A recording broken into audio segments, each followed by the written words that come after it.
Imagine this.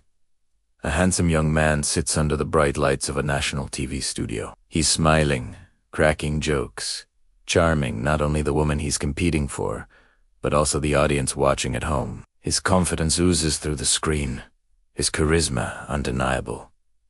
And when the game is over, he wins. A standing ovation, a date, and the admiration of millions. But here is the horrifying twist.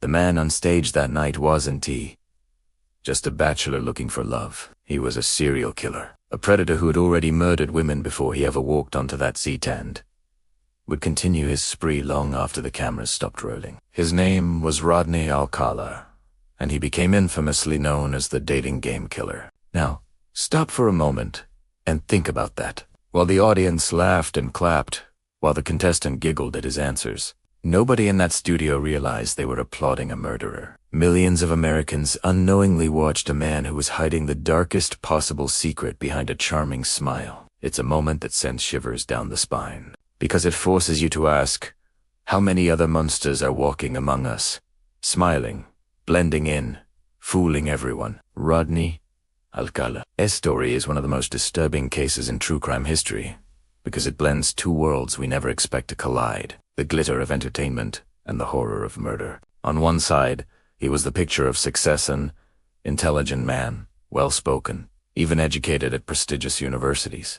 On the other, he was a sadistic predator who stalked, tortured, and killed with a chilling lack of remorse. And perhaps the most terrifying part of all, he was able to live both lives seamlessly, fooling friends, family, police, and even a live television audience. When Alcala stepped onto the dating game in 1978, the world only saw the mask. They saw a bachelor, a man who joked about being the perfect date.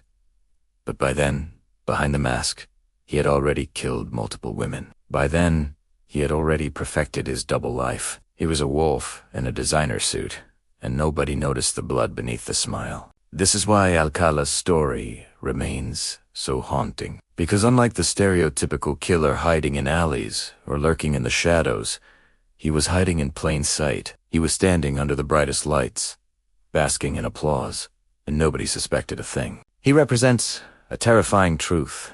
The most dangerous predators aren't always the ones you fear in the dark, the ones you do never think to fear at all. And as we peel back the layers of Alcala's life, you'll see how carefully he built this facade, how he crafted an image of success, intelligence, and charm, while simultaneously leaving a trail of broken lives and shattered families. Each part of his story reveals the chilling reality of how far he went to keep the mask in place. So before we dive into his childhood, his crimes, and his psychology, let's set the stage clearly. Rodney Alcala wasn't just a killer. He was an actor, a manipulator, and a performer. And his biggest stage wasn't just the crime scenes he left behind. It was the game show that forever cemented his legacy as the man who smiled for the cameras while hiding the screams of his victims. By the late 1970s, Rodney Alcala looked like the kind of man who had everything going for him. He was handsome, articulate, intelligent, and cultured. On the surface, he seemed like the perfect gentleman, someone you might trust instantly at a party, or even feel flattered if he offered to take your picture. And that's exactly what made him so dangerous. Alcala carefully built a mask of success, charm, and sophistication. After dropping out of the army in the 1960s, where he was discharged for a so-called nervous breakdown, he pursued higher education. He attended UCLA, then later enrolled in New York University as a film school, where he studied under none other than Roman Polanski. That gave him an air of credibility, the kind of pedigree that made him seem like an artist in the making, a man destined for big things. But his real passion wasn't filmmaking, it was photography. With a camera slung around his neck, Alcala presented himself as a professional photographer, often convincing women to model for him. He offered free photo shoots, telling them he could help build portfolios or capture their beauty. Thousands of images were taken, smiling faces, young women posing, even chill. To outsiders, it looked like art. But to Alcala, those pictures were something far more sinister. They were trophies, souvenirs of his predatory urges. By day, Rodney Alcala was the charming photographer, the college-educated intellectual, even a TV game show contestant who laughed and joked in front of millions. By night, he was a hunter. His camera wasn't just a tool, it was bait. It allowed him to lure his victims with trust and curiosity, wrapping his violence in the disguise of creativity. And people bought it. He wasn't just some loner hiding in the shadows. He had friends, colleagues, neighbors who saw him as normal, even likable. He blended into social circles, attending art events, chatting with women at bars, and moving through life with a disarming smile. Police, landlords, and employers never looked twice because nothing about him screamed killer. Everything about him screamed safe. It's this duality that makes Alcala's story so terrifying. Unlike killers who hide their violence under layers of secrecy, Alcala flaunted his mask in public. He wanted to be admired. He wanted to be seen as talented, charming, even desirable. That's why the dating game wasn't just another TV appearance for him. It was the ultimate validation. To sit on stage, compete for a date, and win the approval of a live audience. That was his dream role. Proof that his mask worked flawlessly. But behind that mask was a predator who knew exactly what he was doing. Every time he smiled at a stranger, every time he lifted his camera, every time he played the part of the harmless bachelor, he was hiding a darkness few could imagine. And the irony is, the very charm that made people lower their guard became his most powerful weapon. Rodney Alcala teaches us something chilly. Evil doesn't always come dressed in ragged clothes or carrying obvious danger. Sometimes it dresses well, speaks eloquently, and smiles for the camera. Sometimes evil looks like the perfect date. And before he ever stepped onto that famous stage, before he became known as the dating game killer, Alcala had already begun crafting this double life wear. The mask of normalcy would protect him while his hands carried out horrors.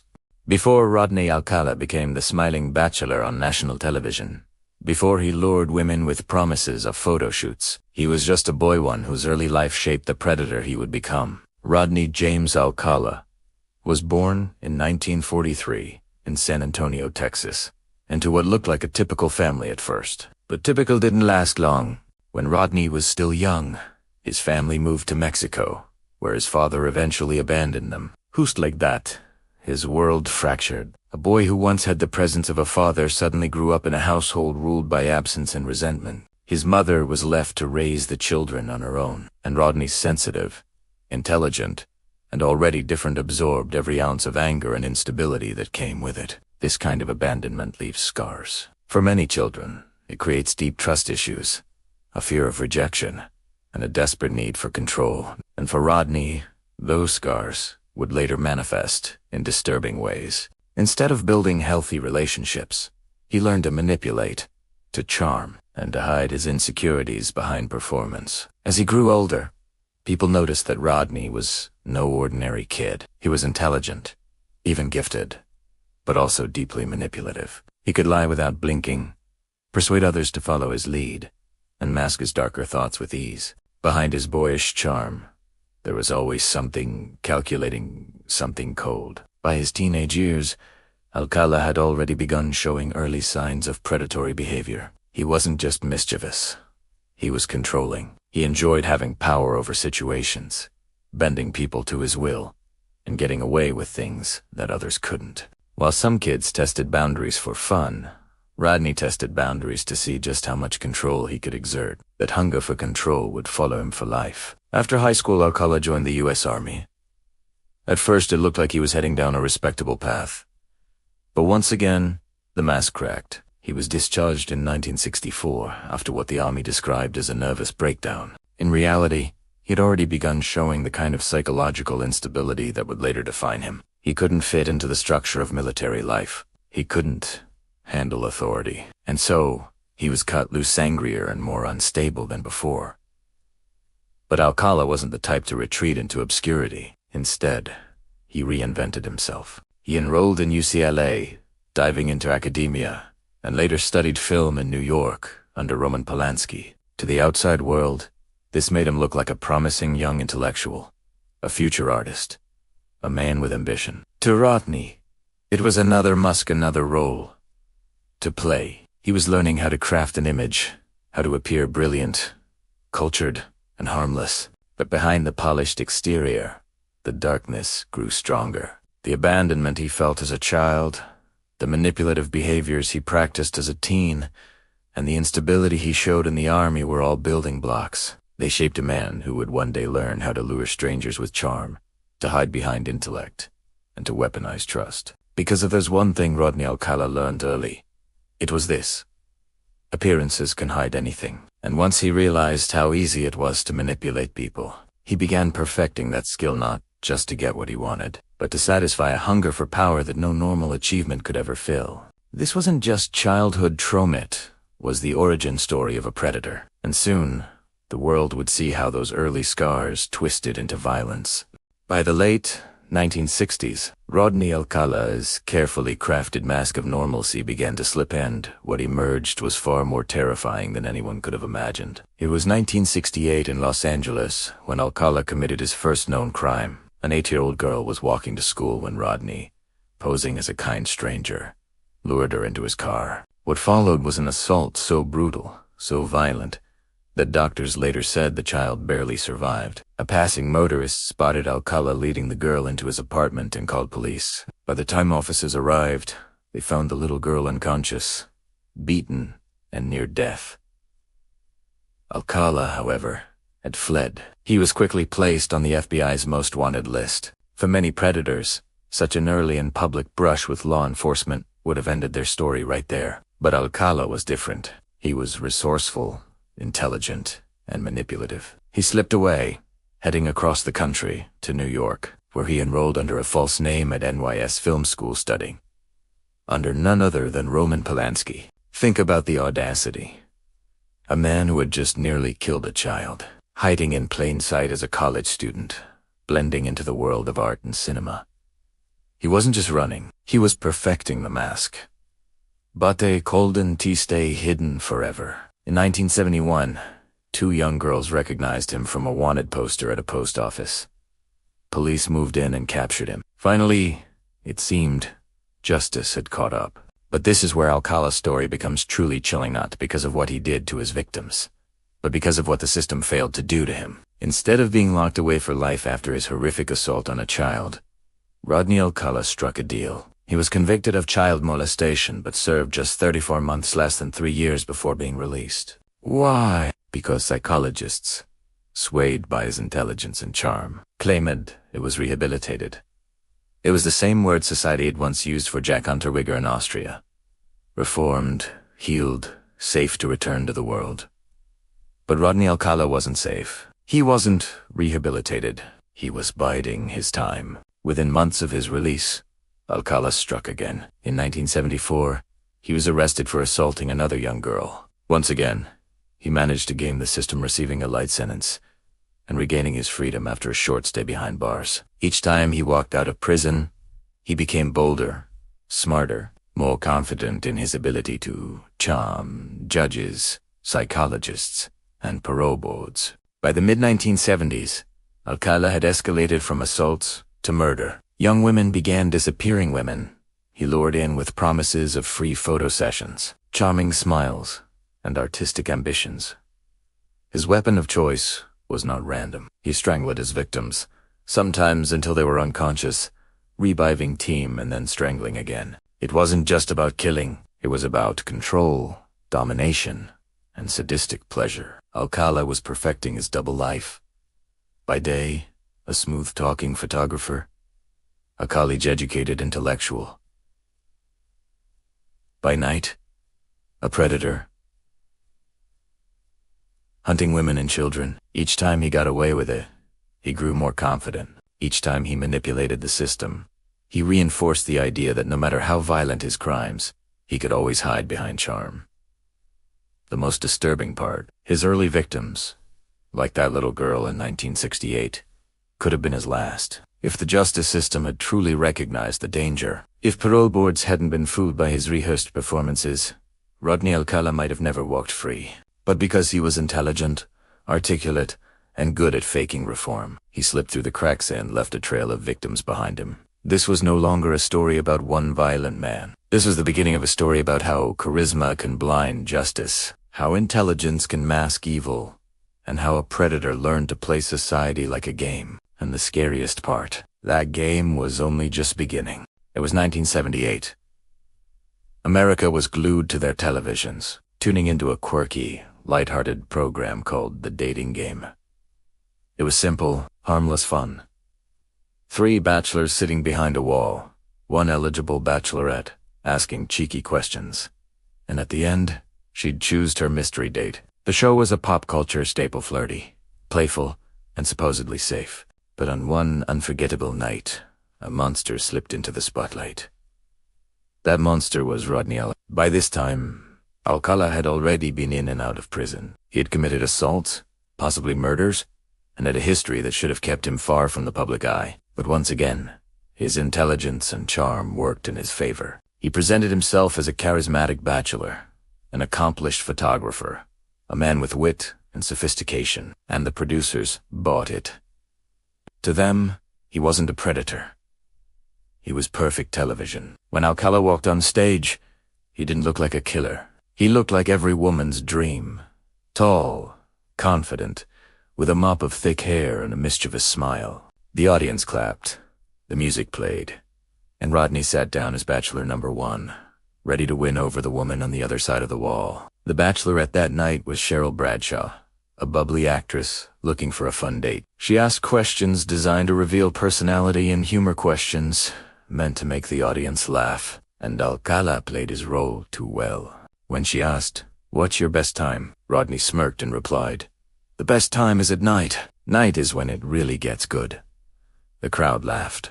Cheryl giggled. But looking back, the words carried an eerie double meaning. Nighttime was when Rodney Alcala came alive, when he hunted. Another question. "I'm serving you for dinner. What are you called? And what do you look like?" Alcala's response.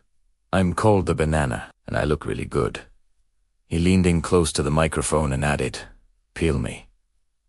The audience erupted in laughter. Shelley smiled, blushing at the boldness. But behind that crude joke was the same man who stalked women at night, who photographed them before brutalizing them, who used charm to lower defenses before striking. What makes this moment chilling isn't just what Alcala said, it's how normal he appeared. To millions of viewers, he was simply a cheeky bachelor with quick wit. To Cheryl Bradshaw, he seemed like the most exciting choice, and when the game ended, she picked him.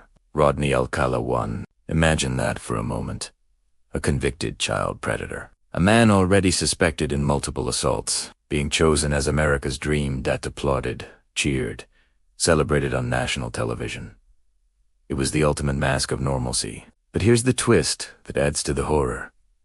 After the cameras stopped rolling, Cheryl met Alcala off stage. Almost immediately, her instincts told her something was wrong. She later recalled that he gave her a creepy vibe, one that no jokes or smiles could cover once they were faced. She refused to go on the date. That decision, guided by gut instinct, may have saved her life. Rodney didn't stop smiling. He didn't stop pretending. And no one in the studio audience that night, no one at home watching, could have imagined that bachelor number 1 was NT. Just a television contestant.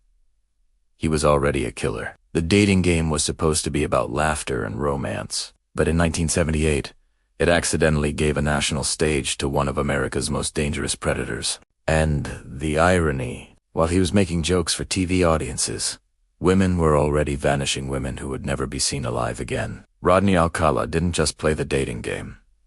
He played the ultimate dating game in real life, one where the losers never walked away. By the late 1970s, Rodney Alcala had perfected the art of wearing 2 faces. To the outside world, he was the charismatic photographer, the intellectual, the man with a camera and a dream. But when the lens clicked, it wasn't about artiste, it was about hunting. Alcala lived in Los Angeles, a city overflowing with aspiring actresses, models, and dreamers. He knew how to approach them, how to make them feel special. He'd introduce himself as a professional photographer, offering free portraits to help build their portfolios. To a struggling young woman, this sounded like opportunity knocking. To Rodney, it was bait. By day, he charmed them with his creative eye and his talk of beauty. He'd position them carefully, frame the shot, and capture their smiles. But behind the lens, Alcala wasn't seeing them as people. He was cataloging them, collecting their images, the way a hunter mounts trophies. At night, that mask of charm slipped away. Alcala's darker nature took over. He lured his victims into secluded areas, sometimes promising adventure, sometimes pretending to be a mentor. Then he revealed who he really was. Strangulation became his trademark rule. Deliberate, prolonged. Victims were sometimes revived, only for Alcala to strangle them again. It wasn't about a quick kill. It was about domination, about playing God with another person's life. This twisted ritual became his pattern, and each time the photographs grew more significant. When police later searched Alcala's belongings, they found thousands of photographs of women and children. Many were smiling, unsuspecting, clearly believing they were safe. But the truth, some of those faces were never seen alive again. Even decades later, investigators struggled to identify many of them, leaving haunting questions behind. Which of these smiling women were victims, and which were lucky enough to walk away? But Alcala wasn't just a predator of opportunity. He was strategic. He moved across states, shifting from California to New York, even back to his mother's home at times, avoiding suspicion by never staying in one place too long. He knew how to blend in. He knew how to act normal, and his intelligence made him an expert at manipulation. Friends and acquaintances described him as polite, cultured, even funny. They couldn't reconcile the charming photographer with the whispers of violence. That was Alcala's greatest strength, his ability to disarm suspicion before anyone saw the danger. What makes this double A even more disturbing is the contrast. By day, Rodney Alcala could be seen laughing with friends, mingling in art circles, or strolling around with his camera like any other ambitious artist. By night, he was prowling, waiting for the perfect moment to strike. And as the years went on, the two worlds began to blur. His art and his crimes became inseparable. The camera wasn't just a tool of photography, it was a weapon. It lured women into his grip, captured their trust, and later immortalized them in chilling, lifeless stillness. Rodney Alcala didn't just photograph people, he collected them. Each victim was both a conquest and a memory. Each picture was a piece of control he could revisit. And for Alcala, control was everything. The scariest part, nobody saw Italiano to his neighbors. He was just another man with a camera. Two young women chasing dreams. He was a chance at stardom. And to the world, thanks to the dating game, he was even a smiling bachelor on national TV. But behind that mask, behind the shutter clicks and smiles, Rodney Alcala was living a double life, so sinister that the full truth wouldn't be uncovered for decades. And when it finally came out, the photographs thousands of haunting, frozen faces would tell a story of their own. If you really want to understand how Rodney Alcala could smile on stage, laugh with friends, charm young women, and then turn around and commit unspeakable acts, you have to look inside his mind. Because what drove Alcala wasn't just violence, it was sadism. It was Gnosticism. It was the twisted pleasure of control. Psychologists who studied Alcala later agreed. He was a textbook predator, but with a chilling twist. He didn't simply kill for convenience, or even for revenge. He killed for the process. His signature method, strangulation, wasn't just about ending lives. It was about dragging out the moment, savoring the power. Witnesses and experts said Alcala sometimes strangled victims until they lost consciousness, then released the pressure, reviving team, only to do it again, over and over. It was a cruel game, one designed to maximize suffering and feed his hunger for domination. This wasn't rage. This was an impulse. This was calculated sadism. To Alcala, victims were not human beings. They were objects, toys. And just like his photographs, they were trophies to collect, reminders of his power. But Alcala's sadism didn't exist in isolation.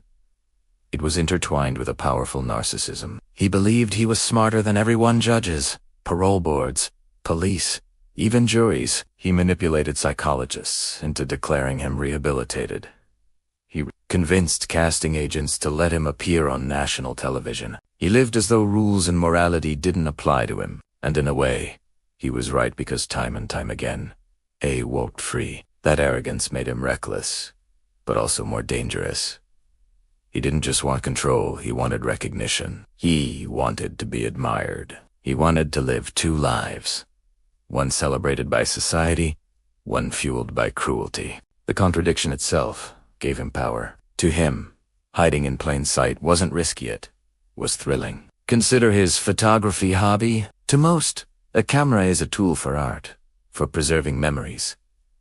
To Alcala, it was something darker. Investigators later recovered over 1,000 photos from his storage locker. Many of them showed women and children in vulnerable poses, clearly coaxed by Alcala into trusting him. For him, the photographs weren't about beauty or creativity. They were about possession. Each click of the shutter froze his victims in time, granting him eternal ownership over them, even after death. Criminologists have described Alcala as a narcissistic sadist with psychopathic traits. He lacked empathy, but he knew how to mimic it. He didn't feel guilt, but he knew how to fake sincerity. He didn't see people as equals, he saw them as tools. And his greatest thrill wasn't just killing, it was deceiving, fooling others into thinking he was harmless while hiding the monster underneath. And perhaps the most terrifying part of Alcala's psychology is this: he didn't rush. Many killers act impulsively, driven by uncontrollable urges. Alcala was patient. He stalked, he planned, he charmed. He could sit in front of cameras on the dating game with a smile, knowing that women had already died by his hands. That patience, combined with cruelty and narcissism, made him one of the most chilling predators in modern history. Rodney Alcala wasn't just a killer. He was an actor, a manipulator, a sadistic showman. His victims were his audience, and his crimes were his performance. And when the curtain closed, when the applause faded, he carried his trophies in photographs and memories, waiting for the next act. By the late 1970s and into the 1980s, whispers of missing women and children started echoing across state lines. In Los Angeles, in New York, even up into Seattle, victims vanished. Their last known encounter often involving a smiling man with a camera. For years, no one connected the dots. But slowly, the picture began to sharpen, and the truth was more horrifying than anyone could imagine. The first confirmed murder linked to Rodney Alcala was in 1971 23-year-old flight attendant Cornelia Crilly in New York. She was strangled in her apartment, left lifeless with no signs of forced entry. The case went cold. Nobody suspected the charming photography student living under a fake name at the time. Then, in 1977, Ellen Hover, the daughter of a nightclub owner and goddaughter of Dean Martin, disappeared from her Manhattan apartment. Her body was later found near the Rockefeller estate. Both women had one thing in common: they had recently been seen with a man who introduced himself as a photographer. But Alcala wasn't confined to New York. Back in California, the pattern was even more chilling. Young women went missing after agreeing to photo shoots, and children were lured with promises of fun. Victims were found strangled, often with their own clothing used as ligatures. His MO was disturbingly consistent strangulation, sometimes repeated until the victim lost consciousness before the final act of murder. It was a ritual of sadism, a way of turning life and death into a twisted game. The real breakthrough came when investigators, years later, searched Alcala's storage locker. Inside, they found something that still haunts detectives to this day: a collection of over 1,000 photographs. Women, teenagers, children posed in vulnerable ways, often smiling, clearly trusting the man behind the lens. These weren't random snapshots. They were trophies, evidence of the hunt. Even decades later, law enforcement struggled with the photos. Some victims were identified. Others never were. The FBI released hundreds of images to the public, hoping families might recognize missing loved ones. For many, those pictures were the last images they ever saw of their daughters, sisters, or friends frozen in time by the man who would later kill them. The sheer scale of the evidence was overwhelming. Some investigators believe Alcala's victim count could be as high as 100 or more, though he was only convicted in a fraction of those cases. What's chilling is how easily he slipped under the radar. He crossed state lines, used fake names, and blended into communities.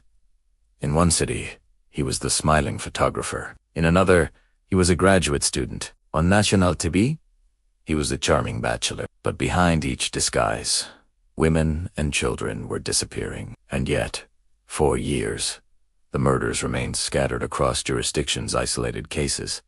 No single thread tying them together. It wasn't until DNA technology advanced in the 2000s that the true scale of Alcala's crimes became clear. Investigators finally connected him to killings in both New York and California, and possibly beyond. But by the time the world realized what Rodney Alcala had done, the damage was irreparable. Lives had been stolen, families shattered, and the photographs in his collection stood as a silent gallery of horror. Each picture whispered the same terrifying truth.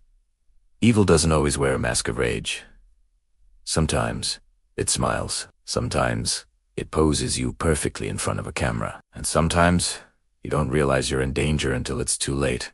Rodney Alcala had spent years weaving a double life. But now, with bodies stacking up and evidence mounting, the mask was beginning to crack. By the early 1980s, Rodney Alcala's luck was finally running out. His careful mask of charm and intelligence had allowed him to slip through cracks for over a decade. The evidence was closing in. In 1979, 12-year-old Robin Samso vanished while riding her bike to ballet class in Huntington Beach, California. Her body was discovered days later in the foothills near Pasadena. Witnesses described a man with a camera approaching girls at the beach earlier that day. The description matched Rodney Alcala. Police searched his storage locker and dead. When they uncovered the infamous photo collection, over 1,000 pictures of women and children, many of them posed in disturbing, vulnerable ways. Alcala was arrested, and in 1980, he faced trial for Robin's murder. But if prosecutors thought this would be a straightforward case, they underestimated Alcala. He relished the spotlight, treating the courtroom like a stage. In a bizarre move, Alcala represented himself, pacing before the jury in his own defense. At one point, he even switched voices, asking himself questions in a calm, leisurely tone, then answering them in a deeper voice as the witness. The spectacle left the courtroom stunned. It was part arrogance, part theater, and entirely chilling. Despite the mountain of evidence, Alcala's conviction was overturned not once, but twice on technicalities.